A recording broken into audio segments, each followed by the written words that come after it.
तो चलिए आज ज्ञान की दुनिया में एक छोटी सी मगर मजेदार सी छलांग लगाते हैं। आज हम इतिहास और सामान्य ज्ञान के कुछ दिलचस्प सवालों के जरिए अपनी जानकारी को परखेंगे। तो तैयार हैं? मैं एक के बाद एक 5 सवाल पूछूंगा। जवाब बस अपने दिमाग में रखिएगा, क्योंकि थोड़ी ही देर में हम इन सबके जवाब भी जानेंगे। देखते हैं ये सफर कितना मजेदार होता है। पहला सवाल ये सीधा प्राचीन भारत से है। जैन धर्म के 24वें तीर्थंकर महावीर के पिता का नाम क्या था? ओके, अगला सवाल। बात करते हैं मराठा साम्राज्य की।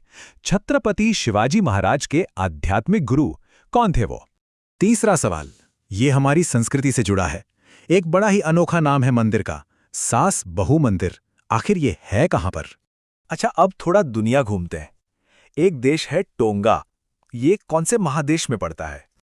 और ये रहा आखिरी सवाल, जो भारतीय दर्शन की गहराई से है। अद्वैत सिद्धांत, इतना गहरा विचार, इसे दुनिया के सामने कौन लाया? तो ये थे वो 5 सवाल। उम्मीद है जवाब सोच लिए होंगे। अब बारी है ये देखने की कि कितने सही निकले। चलिए एक एक करके जवाब जानते हैं। तो याद है पहला सवाल क्या था? महावीर के पिता का नाम क्या था? और इसका सही जवाब है सिद्धार्थ। हाँ, ये नाम गौतम बुद्ध के बचपन का भी था, लेकिन यहां हम बात कर रहे हैं महावीर के पिता की। और ये जानना भी बड़ा दिलचस्प है कि सिद्धार्थ सिर्फ एक पिता नहीं थे, वो ज्ञात्रिक वंश के मुखिया थे, एक ताकतवर क्षत्रिय राजा। तो इस बैकग्राउंड से महावीर के जीवन को देखने का नजरिया ही बदल जाता है ना? ठीक है, अब आते हैं दूसरे सवाल पर। प्रश्न था छत्रपति शिवाजी महाराज के आध्यात्मिक गुरु के बारे में, और इसका जवाब है समर्थ रामदास। कहा जाता है कि उनका शिवाजी के जीवन और शासन पर सिर्फ आध्यात्मिक ही नहीं बल्कि एक नैतिक असर भी बहुत गहरा था। समर्थ रामदास सिर्फ एक संत नहीं थे, वो 17वीं सदी के एक फिलॉसफर, एक कवि और एक स्पिरिचुअल मास्टर थे, मतलब एक मल्टी टैलेंटेड पर्सनैलिटी। उनकी सीखों ने सिर्फ एक इंसान को ही नहीं बल्कि पूरे राष्ट्र के कैरेक्टर को शेप दिया। अब बारी है तीसरे सवाल की, जिसका नाम ही बड़ा मजेदार है, सास बहू मंदिर। तो ये है कहां? ये खूबसूरत मंदिर है झीलों के शहर उदयपुर, राजस्थान में। पर यहां एक बहुत ही मजेदार बात है। असल में इस मंदिर का नाम सास बहू नहीं बल्कि सहस्त्र बाहु मंदिर था।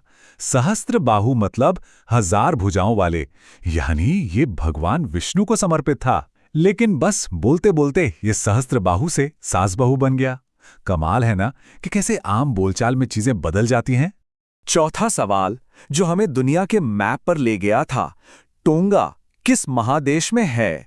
और सही जवाब है ओशियानिया। अब ये कोई रेगुलर कॉन्टिनेंट जैसा नहीं है, बल्कि पैसिफिक ओशन में फैले द्वीपों का एक बहुत बड़ा एरिया है।